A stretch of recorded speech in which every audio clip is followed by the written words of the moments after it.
सभी प्रिय मित्रों एवं साथियों को जय श्री सीताराम। आज का हमारा टॉपिक होगा संविधान संशोधन, इंडियन कॉन्स्टिट्यूशन अमेंडमेंट।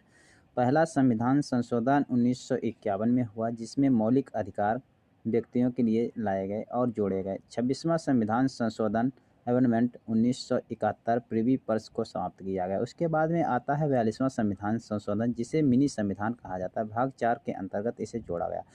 44वां संविधान संशोधन 1978 संपत्ति का अधिकार, इसको विधिक अधिकार बनाया गया।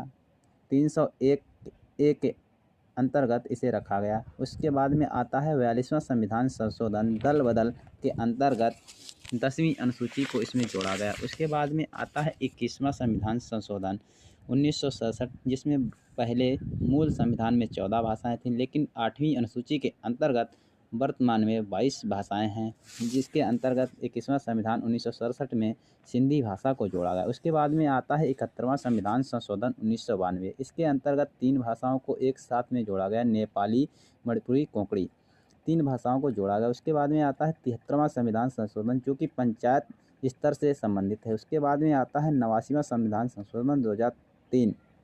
SC/ST को 33% आरक्षण लोकसभा, विधानसभा आदि में दिया जाएगा। उसके बाद में आता है 86वां संविधान संशोधन 2002।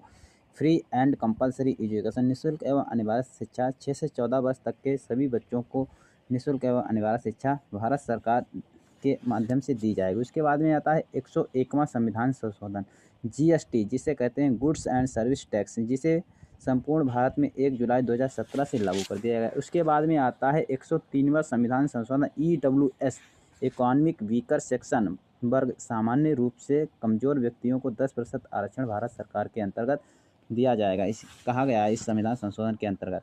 104वां संविधान संशोधन, इसमें 2 सीटें लोकसभा में एंग्लो इंडियन की होती थी, उनको समाप्त कर दिया गया इस संशोधन के माध्यम से। उसके बाद में आता है 129वां संविधान संशोधन वन नेशन वन इलेक्शन। यह कमेटी रामनाथ कोविंद जी की अध्यक्षता में एक राष्ट्र एक चुनाव की सिफारिश की गई है। यह हो सकता है अगले 1-2 वर्ष में लागू हो जाए। नमस्कार प्रिय मित्रों, जय श्री सीताराम। विनय पांडे, गुरुजी बैठ सादर नमस्कार।